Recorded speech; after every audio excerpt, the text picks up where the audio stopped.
શ્રી બાબા રામદેવ સેવા સમિતિ રામદેવરા બાબા રામદેવના 18મા વંશજ આનંદસિંહ તવરજી મહારાજ ભીખાભાઈ મહિડાની ભક્તિ અને સેવા કાર્યોને ધ્યાને લઈ પ્રથમ વખત જંબુસર ખાતે આવી પહોંચતા ભક્તો દ્વારા ભવ્ય સ્વાગત કરાયું હતું। રામદેવ પીર મંદિરથી ભવ્ય શોભાયાત્રા ડીજેના તાલે સંગીતના સથવારે ભક્તિ રસમાં ભક્તો ઝૂમી ઉઠ્યા હતા। શોભાયાત્રા ટંકારી ભાગોળ થઈ BAPS હોલ ખાતે પહોંચી હતી અને સભાના રૂપમાં સમાપન કરાયું હતું। આ પ્રસંગે ધારાસભ્ય DK સ્વામી, પ્રભુદાસ મકવાણા, ભીખાભાઈ મહિડા, વલ્લભભાઈ રોહિત, માજી ધારાસભ્ય કિરણભાઈ મકવાણા, શૈલેષભાઈ પટેલ સહિત ઉપસ્થિત રહ્યા હતા। DK સ્વામીએ પોતાના વક્તવ્યમાં જણાવ્યું હતું કે સત્પુરુષના આશીર્વાદનું જો એક વાક્ય જીવનમાં ઉતરી જાય તો ભવ પાર થઈ જાય છે।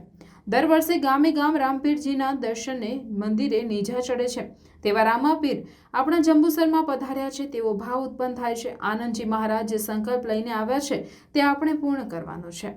ધાર્મિક આયોજનો થતા હોય ત્યાં સદલક્ષ્મીનો ઉપયોગ કરવો અને ભાગ્યમાં હોય તો જ આવા સંબંધ થાય છે અને તેમાં અનેક ગણું ફળ પ્રાપ્ત થાય છે, તેમ કહી બાબા આંબેડકર ભવન જંબુસર માટે ધારાસભ્યની ગ્રાન્ટમાંથી 5 લાખ રૂપિયા આપવાની જાહેરાત કરી હતી।